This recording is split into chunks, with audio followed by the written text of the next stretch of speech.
Let me again welcome each one of you. Tonight is Christmas. It's Thanksgiving.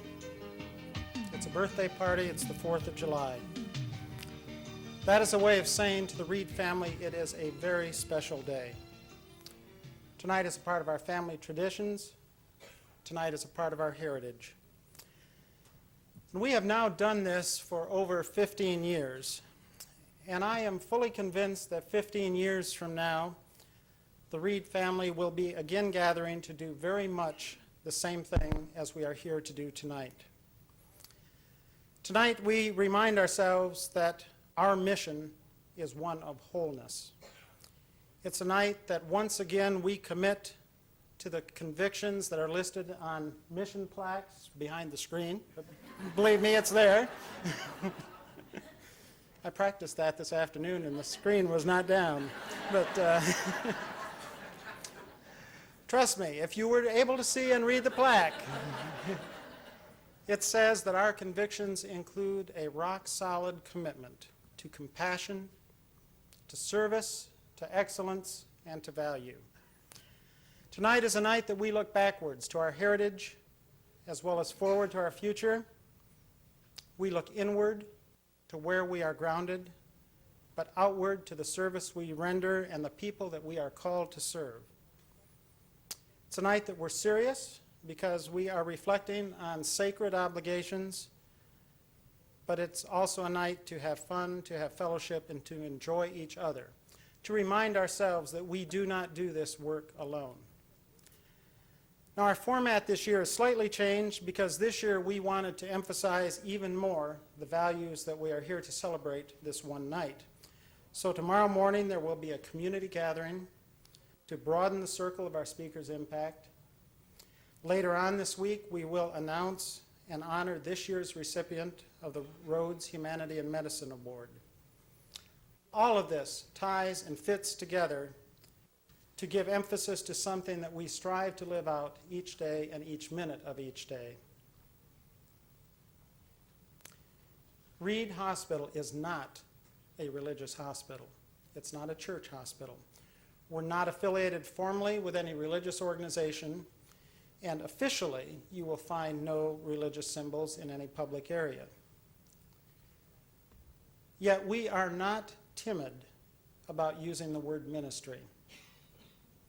We do not apologize for saying that the Reid team has a calling, a sacred calling, a vocation to serve.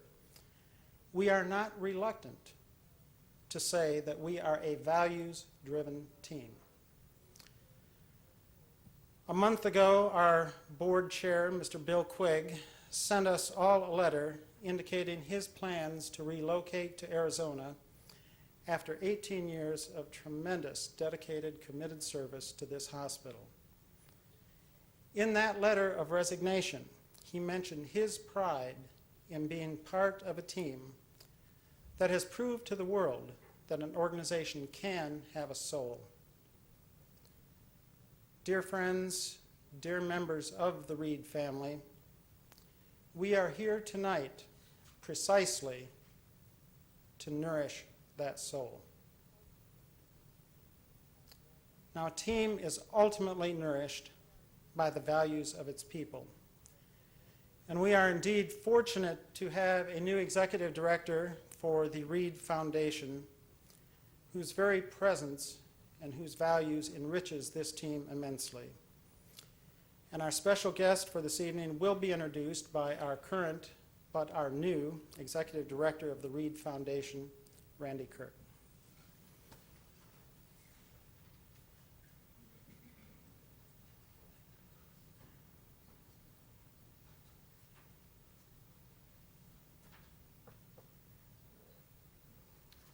Thank you, Barry. On behalf of Reid Hospital and Healthcare Services, it's a genuine pleasure to welcome all of you here this evening. I begin by thanking each one of you for being here tonight. As we pause from our daily routines, we reflect for this moment to Paul Rhodes, for it's in Dr. Rhodes that this humanity and medicine events series are named. His impact in this community was driven by a heartfelt compassion to serve. Through that devotion, we are reminded that our work is genuinely a ministry, and that the manner in which we do our work is one of service. Whether it be in this hospital, or with our schools, or with our banks and businesses, or in our churches. Tonight's keynote speaker shares that same drive to step out and make a difference. In a way, she comes to us via the Pittsburgh airport, where last spring Barry McDowell encountered her new book while waiting for a flight. But in real terms, the Reverend Bernice King joins us from Atlanta, Georgia, where she is assistant pastor at the Greater Rising Star Baptist Church, where she oversees youth and women's ministries. Her ministry, however, reaches much further than Atlanta. Reverend King has become one of this country's most admired speakers, addressing the many problems that face America today. More recently, through the encouragement of family and friends, she has assembled many of her speeches and sermons into a book, that very book from the Pittsburgh airport, Hard Questions, Heart Answers, which provide the most compelling insight into our society today. Reverend King received her law degree and master's in divinity from Emory University. She is also the youngest child of the late Reverend Martin Luther King Jr. and Coretta Scott King. She joins us this evening to share some of her personal experiences and to ultimately challenge all of us as caregivers to look beyond our own concerns and step out to help others strive for a better quality of life.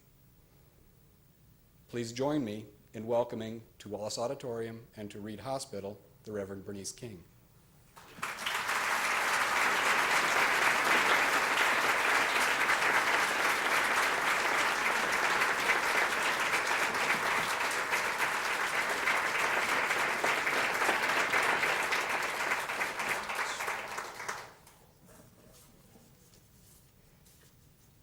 Thank you very much for that welcome to the Reid Hospital Community and Healthcare Services. Thank you for that introduction.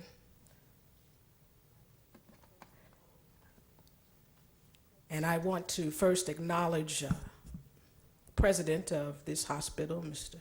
Barry McDowell, and Mr. Randall Kirk, and the other board members, foundation board members, and all of you who I consider brothers and sisters.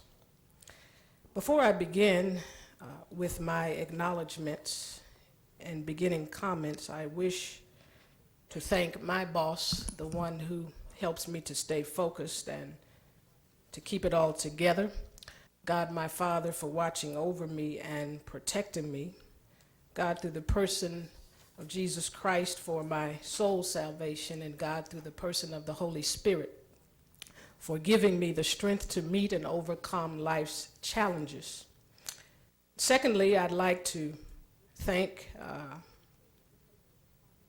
this hospital and this community for the invitation to come and share with you as you seek to enhance and further the new mission that you have as a hospital and healthcare service.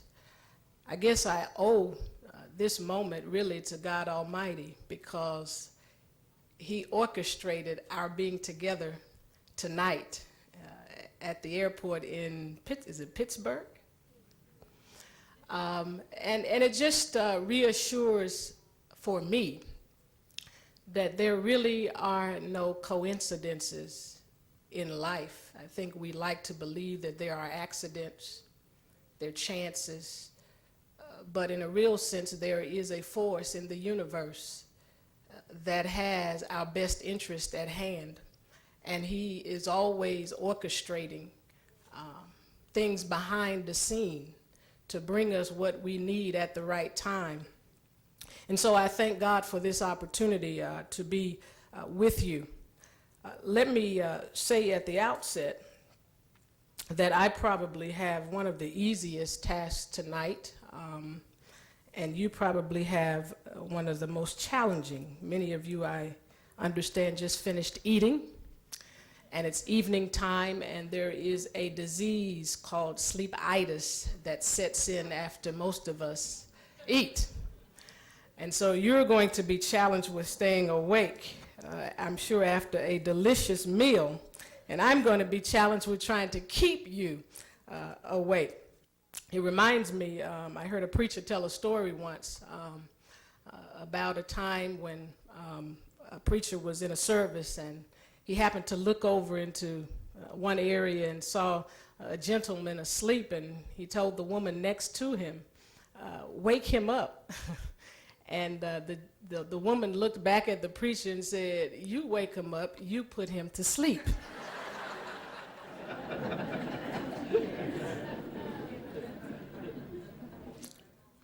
Tonight, I certainly hope that there won't be any sleepers in the house, and I won't have to stop in the middle and wake up the ones that have fallen to sleep.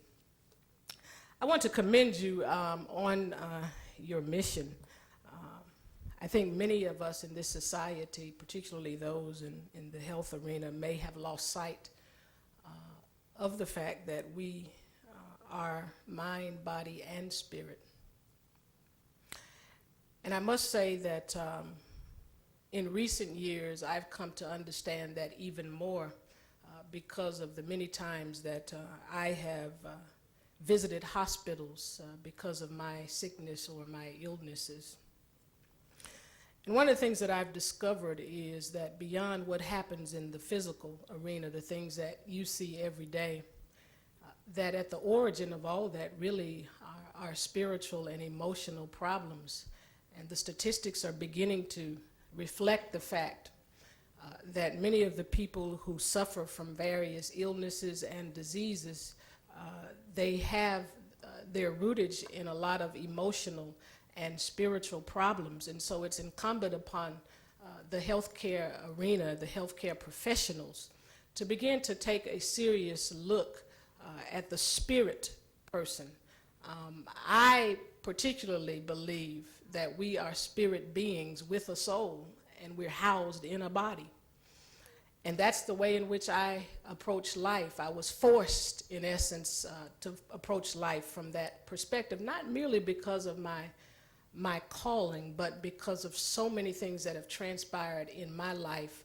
I lost a lot of people at an early age. I lost my father, of course, at age 5. And at age 6, a year later, my uncle, who was my surrogate father, drowned a week after he taught me how to swim. And then a few years later, about 5 or 6 years later, my grandmother was murdered in our church. Fortunately, I was not there. I was on the way to church.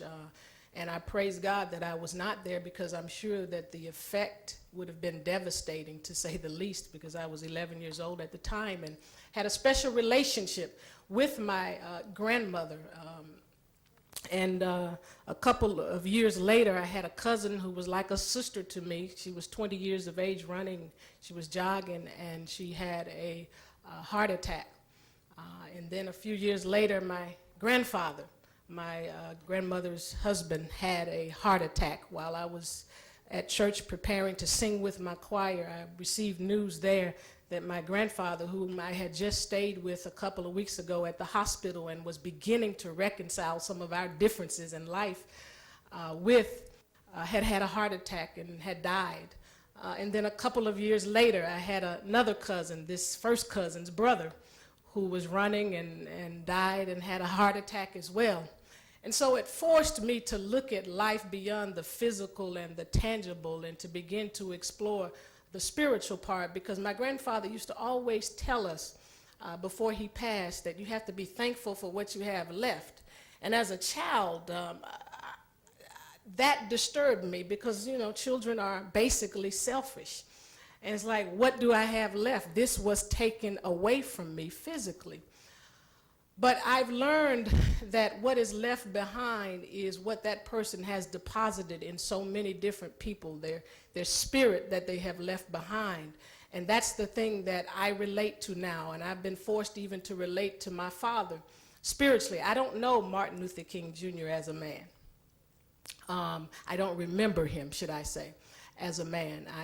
I was 5 years old when he was assassinated, and the first 3 or 4 years of my life, we had somewhat of an estranged relationship because he was traveling a lot by this time. The movement had escalated nationally.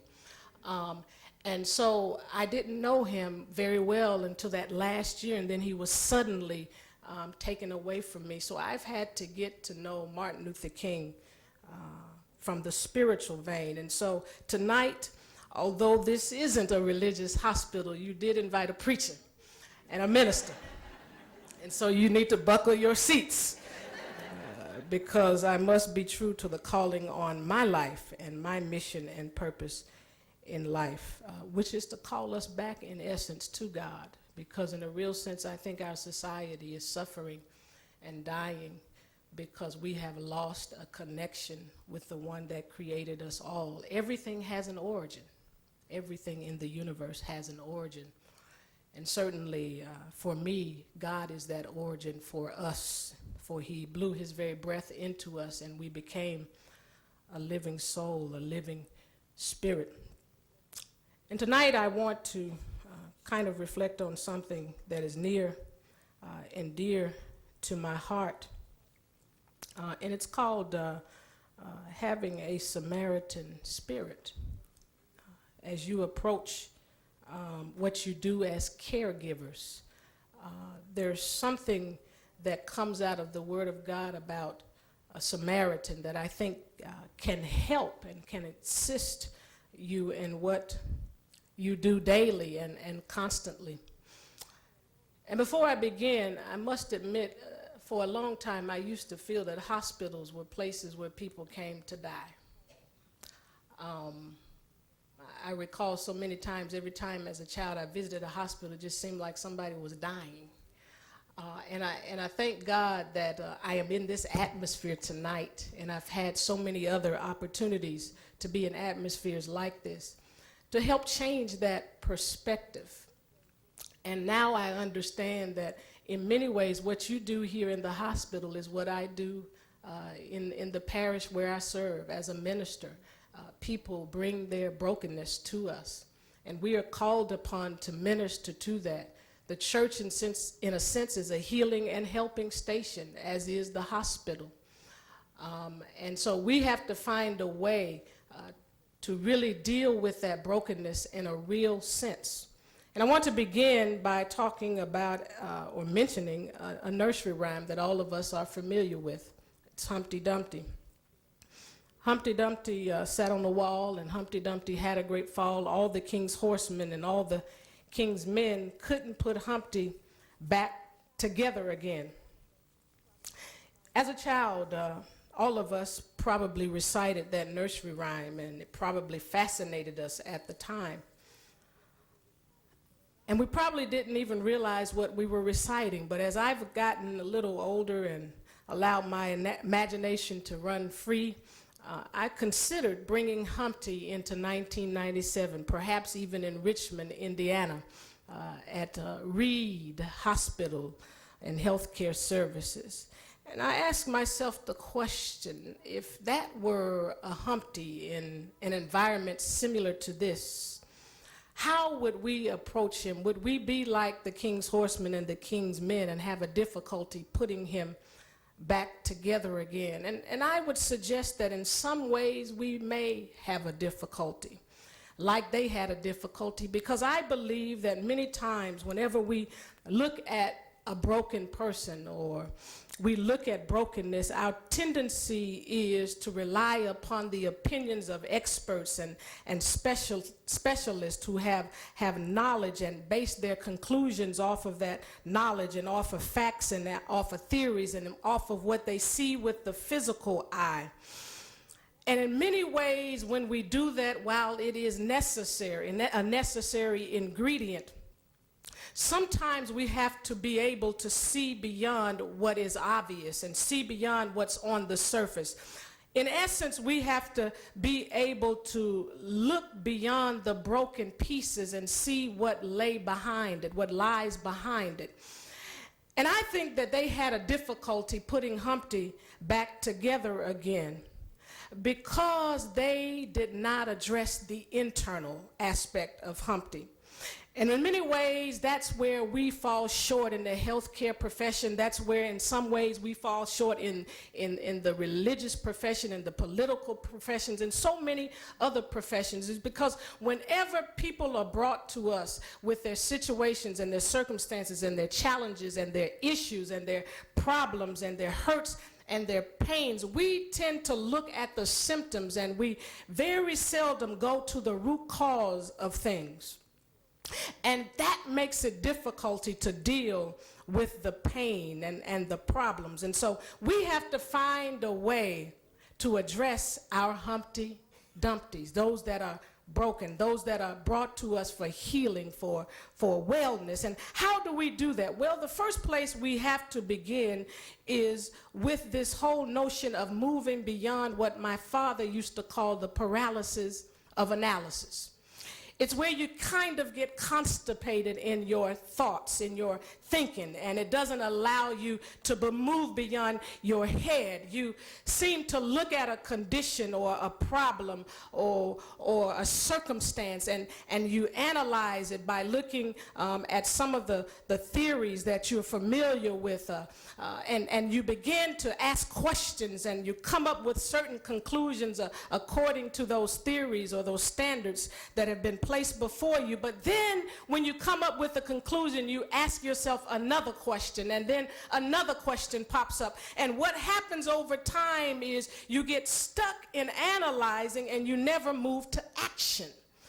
And many people are hurting and they are dying and they are suffering because too many of us in this society have gotten caught up in the paralysis of analysis. We've gotten caught up in our head, and we've gotten caught up in our degrees and impressing each other with our intellect and our knowledge. And many people are crying out to us, just reach out to me in my pain, and then we can begin the healing.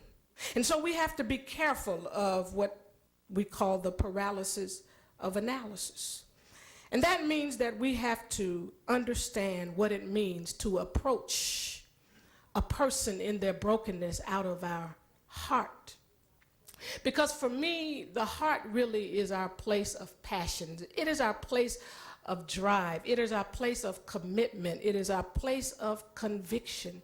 And whenever we allow our heart to begin to operate, I believe that's the point at which we begin to become successful at seeking to usher a person back to healing and wholeness. Well, there's a story that I think can capture it a little better about a man who was traveling down the Jericho road from Jerusalem to Jericho. And we're told that he fell among these thieves, and they stripped him of his clothing, and they beat him, and they left him there for dead.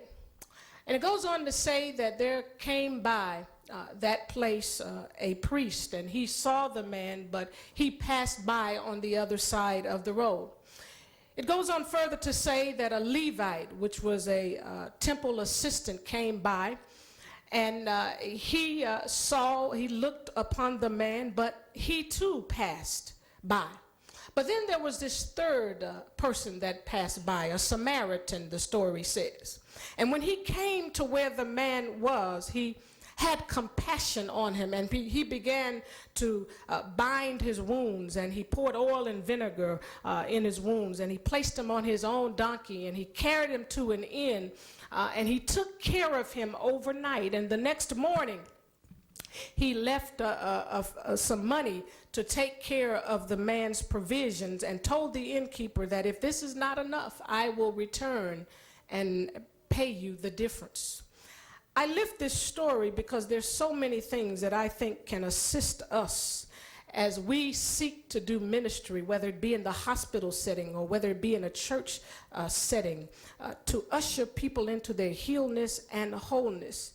And one of the things I'd like to draw from this story is that this man, when he approached the Samaritan, when he approached the one on the side of the road, he was able to relate to that person beyond what he saw on the external.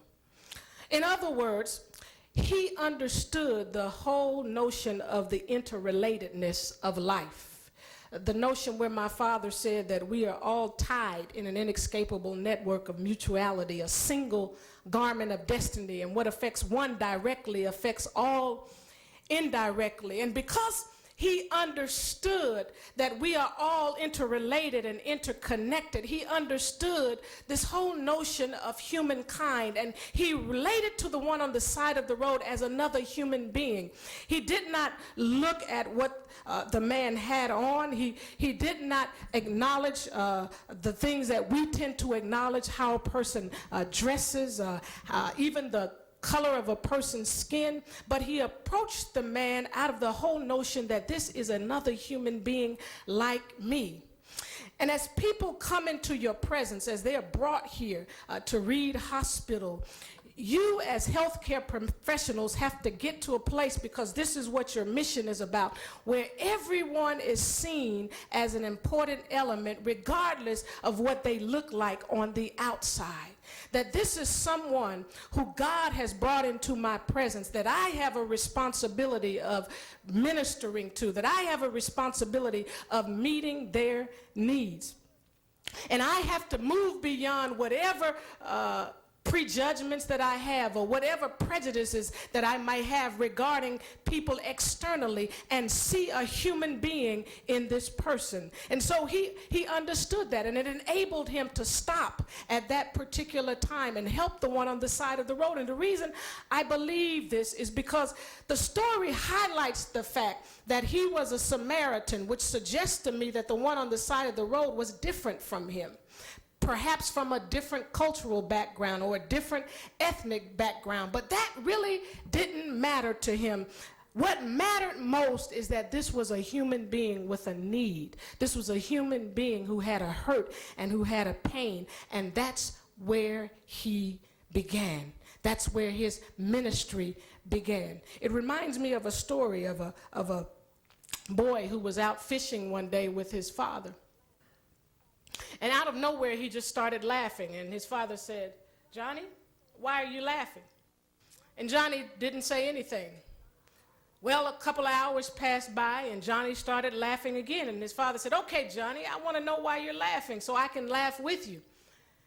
And Johnny said, "Don't worry, Dad, you'll see after a while." Well, after a while came, and Johnny started laughing again. And his father said, this time with righteous indignation, "Johnny, if you don't tell me why you are laughing, then I'm going to have to ground you for an entire month when we get back home. That means you'll go to school, come back home, do your homework, and then you'll have to go to bed." Well, that, of course, motivated little Johnny. And little Johnny said, okay, Dad. And he took his little finger and he said, "Dad, you have a hole in your side of the boat, and you're going to drown." And Johnny didn't realize that he was in the same exact boat. And that if Daddy drowned, he was going to drown as well. Johnny didn't understand that he was connected to his father. He had created a division within his own mind. And that division was the way in which he operated. And in a real sense, when we create divisions within our own minds, then it causes us to operate in a discriminatory manner. And one of the tragedies in the healthcare arena is there's an imbalance as it relates to services in our society. For those that happen to be the poorest and those that happen to come from minority communities, oftentimes are overlooked and denied the same services that other human beings are provided. And so we have to come to a place in the 20th century where we understand, and I love your program title tonight, or this whole week, which is Humanity in Medicine Week. We have to really embrace that whole notion of humanity. Because in a real sense, it doesn't matter what you look like. It doesn't matter what kind of background you come from. Whenever you as a person even get in touch with your own hurt and your own pain, it enables you to be able to be in touch with other people's pains and other people's hurts and other people's needs, and it can cause you to come up out of self, and whatever is needed at the time, you can begin to address it and not place boundaries and parameters around it. And so this is what drove this man. He understood that we are all interconnected. There's an interrelatedness of life.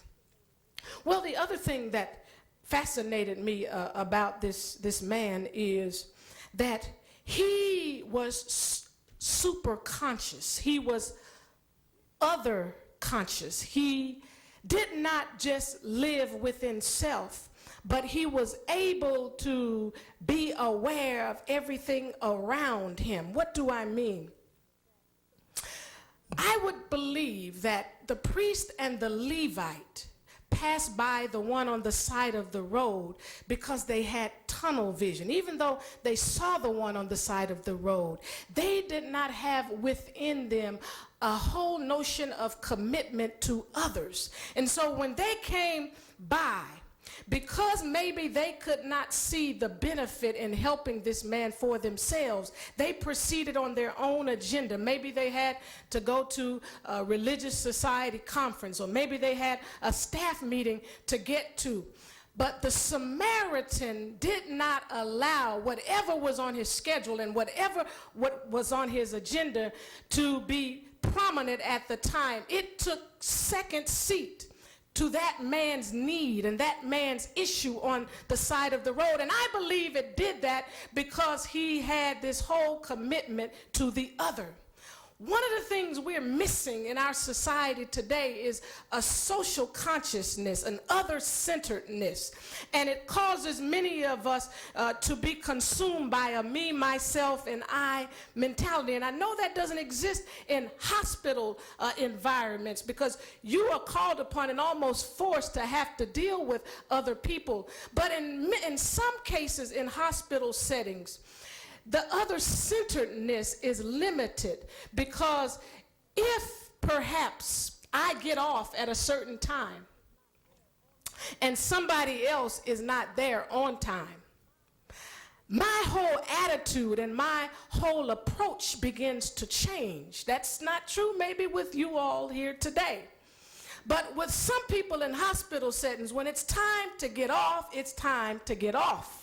I don't want to stay any extra hours, and if I do, I may physically be there, but that's it. My attitude and my spirit and everything else is somewhere else.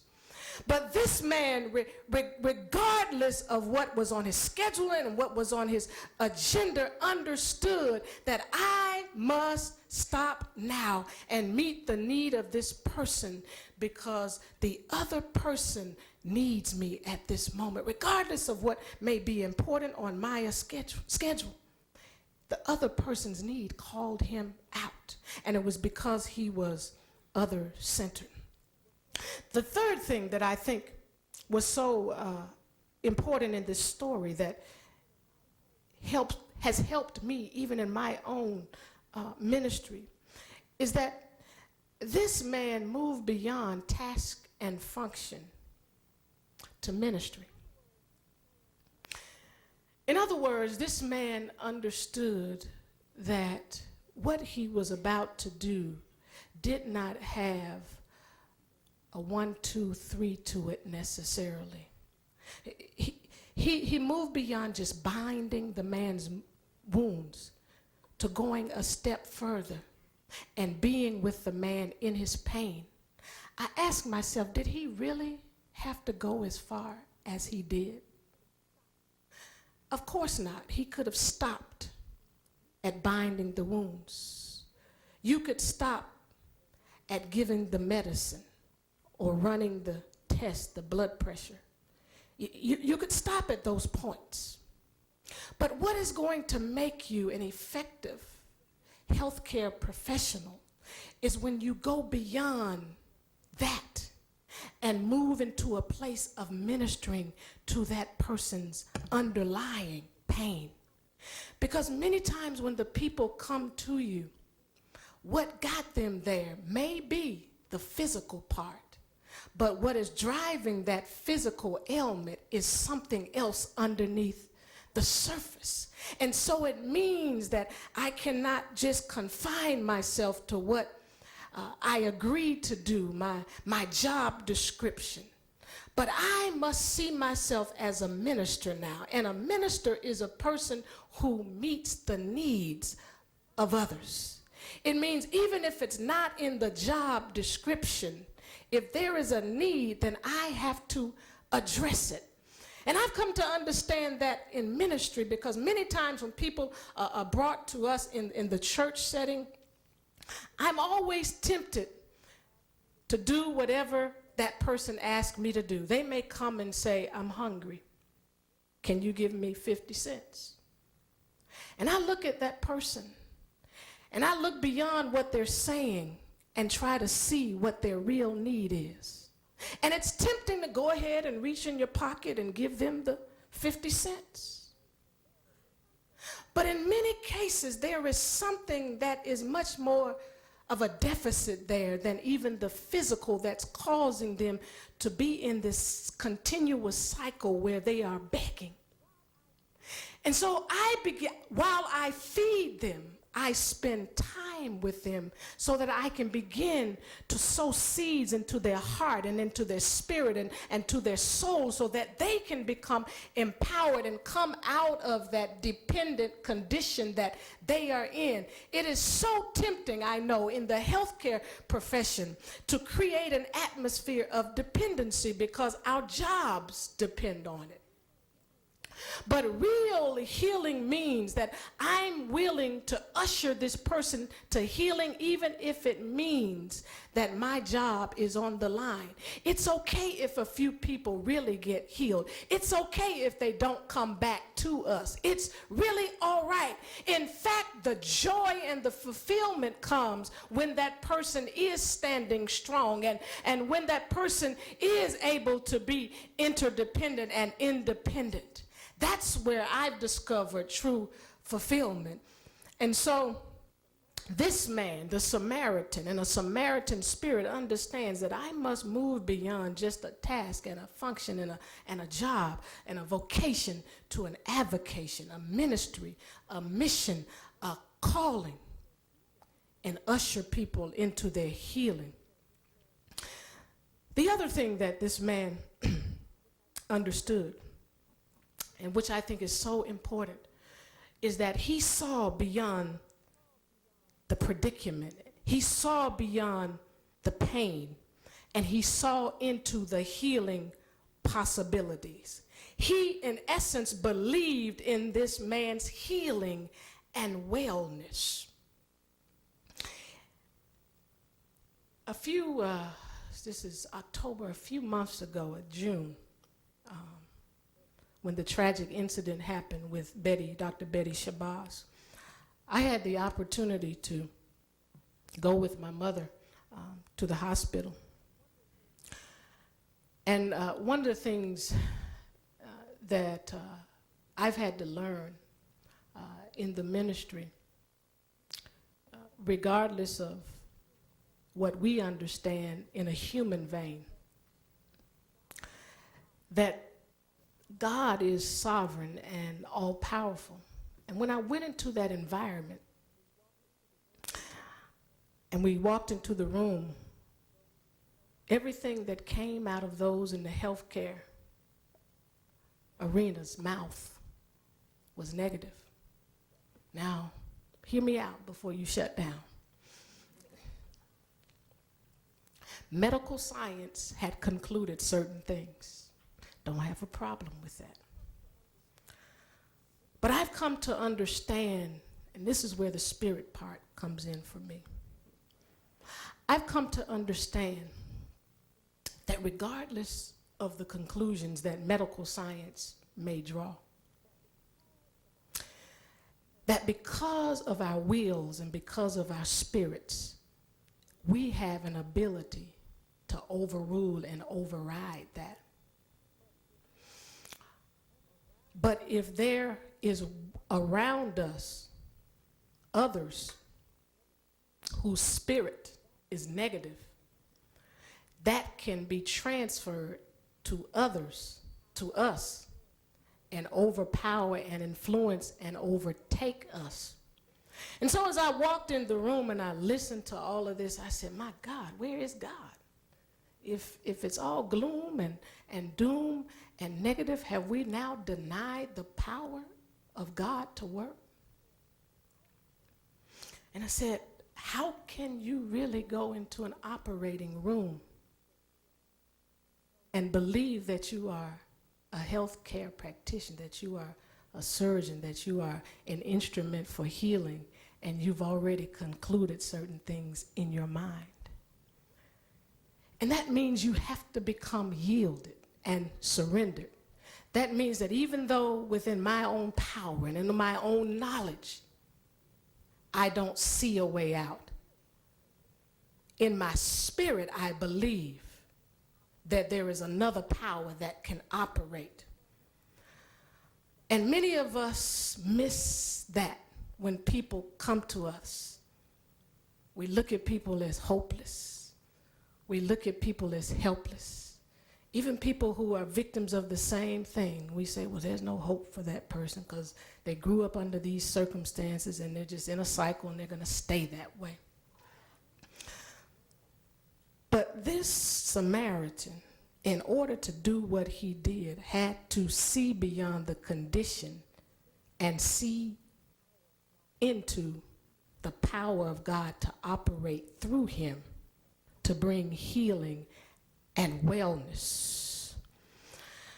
And it brings me to another story where someone came to Jesus one day and they said, my daughter is at the point of death. I need you to come now. You can put that in your mind if you're a doctor.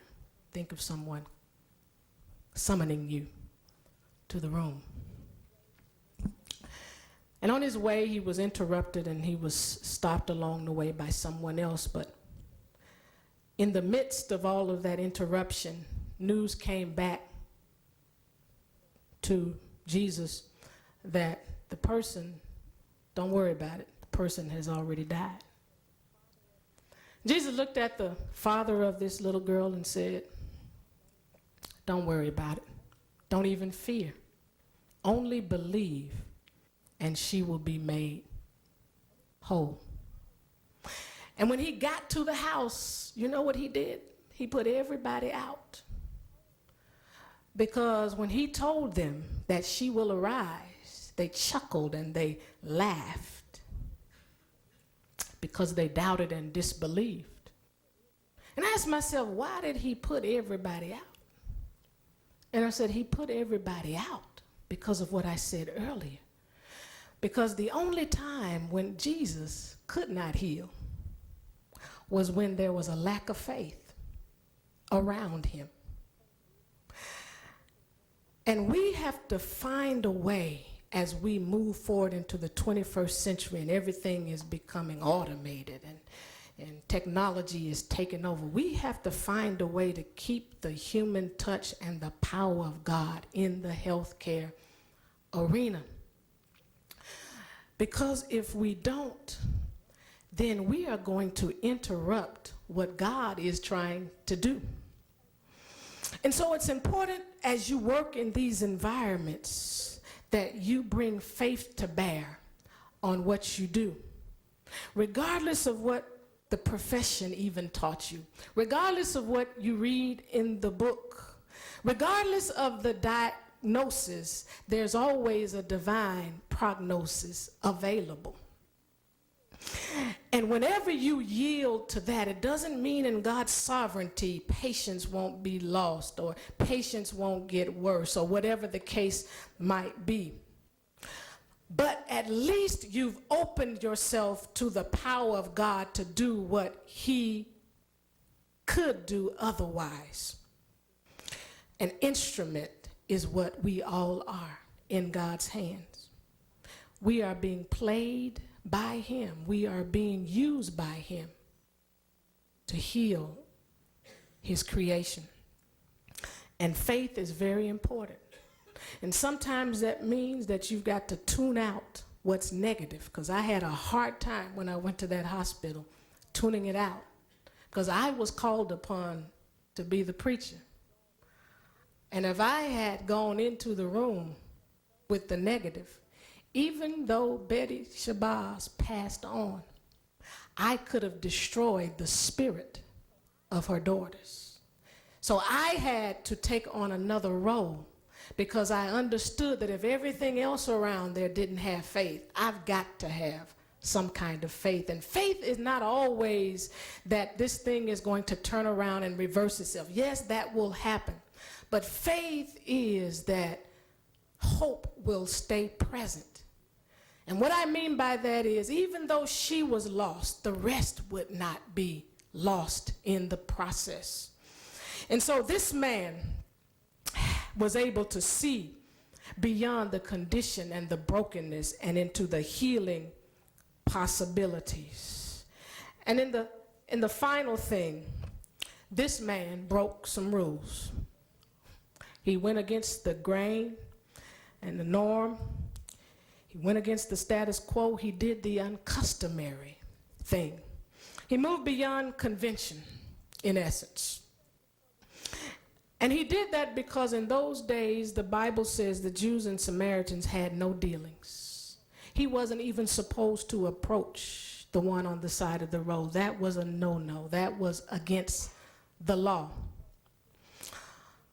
But because of what was in the heart of this man, he was able to approach the one on the side of the road and meet his need.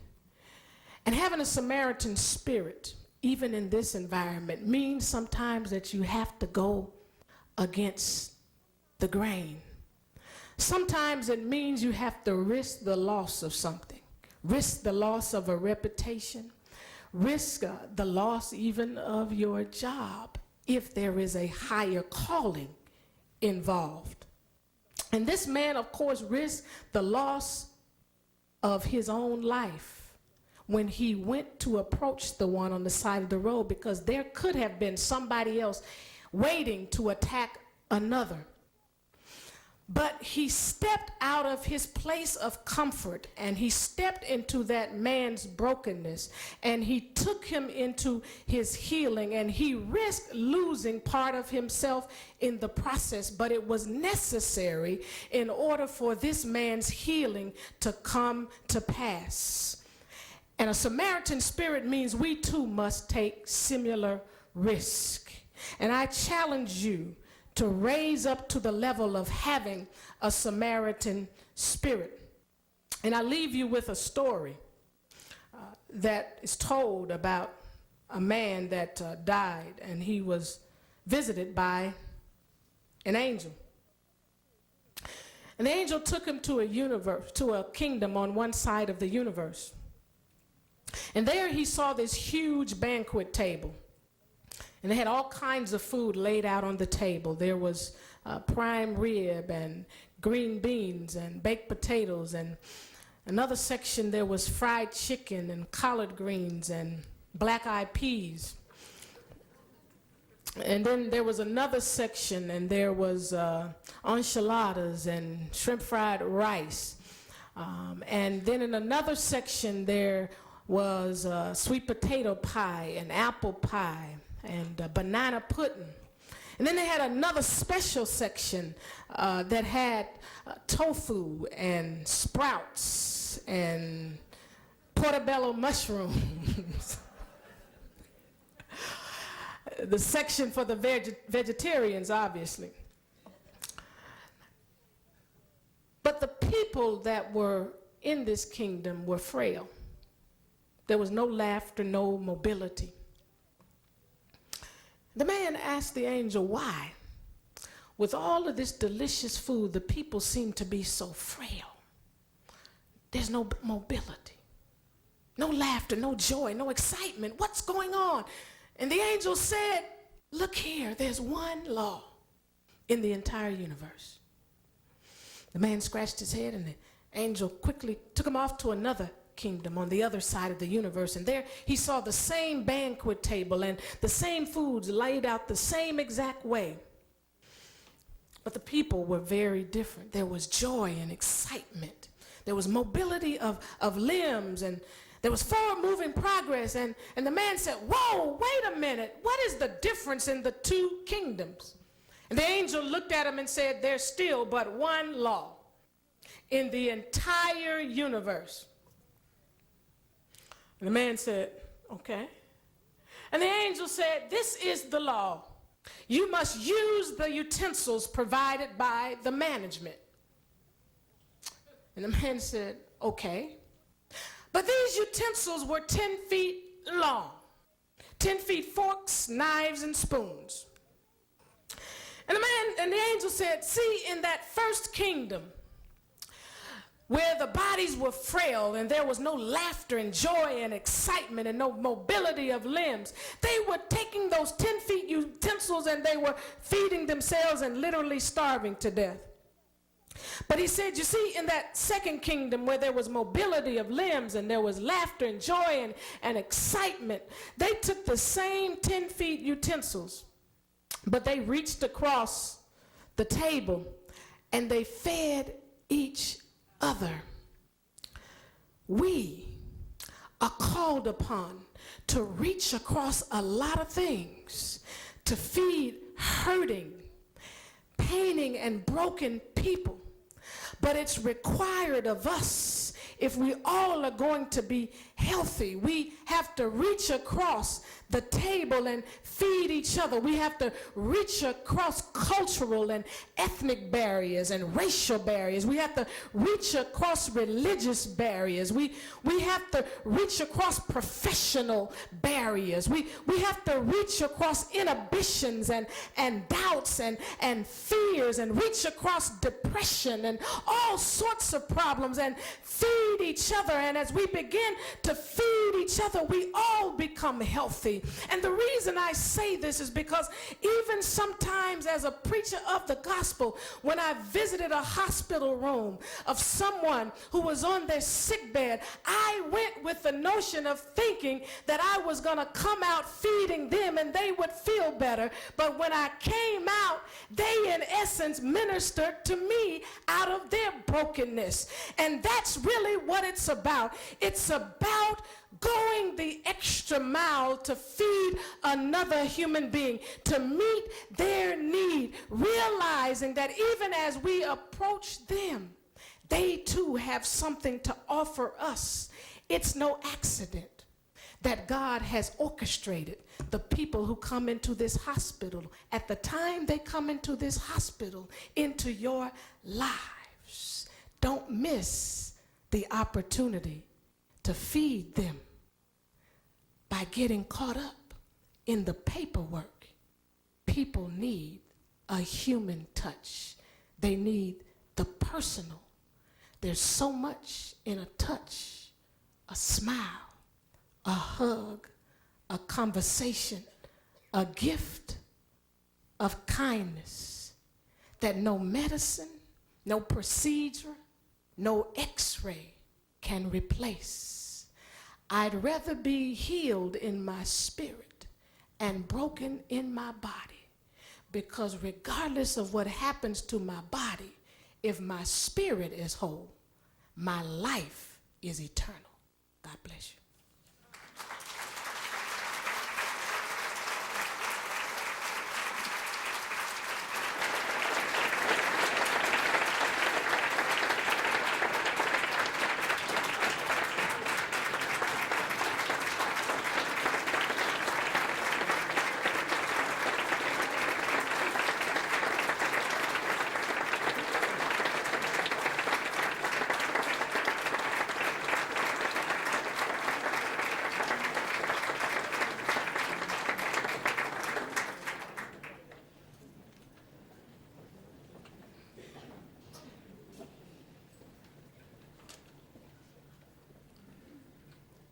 It says response. That means I'm the only one who appears here tonight who is not allowed to prepare what is going to be said ahead of time. So, Reverend King, you can be assured I was awake during your entire speech, as was everybody else, of course. Quite a challenge we received tonight. Somebody said to me this was going to be a little different Humanity and Medicine Week because for the first time we were not going to have a physician speak. After hearing Reverend King tonight, I will take issue with that and think of a new paradigm of physician. We think of a physician as somebody who has gone to medical school, of course, and it's structured and we have that degree. It isn't the doctor part, it's the technical part. But there, of course, is a different paradigm of what a physician is, and we saw that tonight.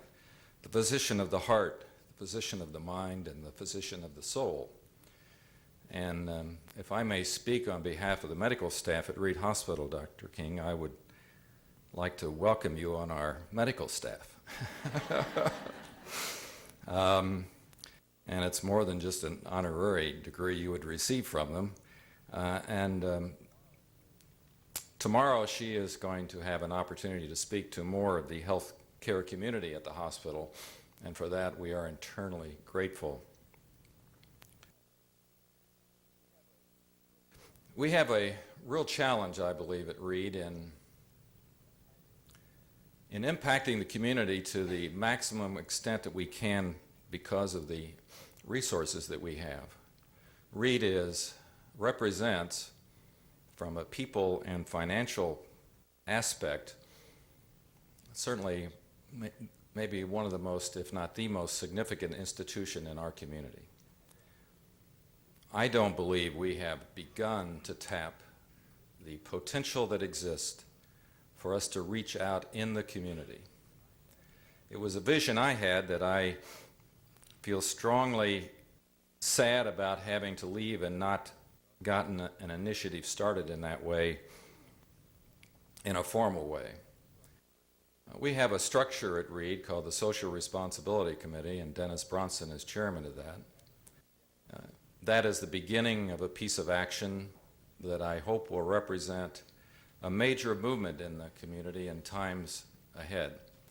It is a challenge for those of us in the room who are an official part of the Reid community, and for those of you who are friends, supporters, and community residents also. The ideas come from every place, and I challenge not only those of us internally, but those of you in the community to come forth with creative, visionary ideas of how Reid Hospital can make a significant difference in the health care of the people of this area of Indiana. We have absolutely the finest medical staff that could ever be assembled under one large umbrella. And it is our responsibility to go forth in the community, given the resources that we've been blessed to have built and to have established in people, personnel, and finances, to make something happen. In a way, I would tell Reverend King she was preaching to the choir. Yes, but the choir to be good needs reinforcement. The choir to be good needs encouragement. The choir to be good needs a refreshing view of why the choir is there singing in the first place. And I think we got that tonight. Thank you for leading us in thoughts of how we can heal the heart, mind, and soul. We were blessed that Barry saw your book in Pittsburgh, and we're blessed that you came from Atlanta to, especially out of your busy schedule. And this will be an historic night in Richmond, Indiana because of your presence, and thank you.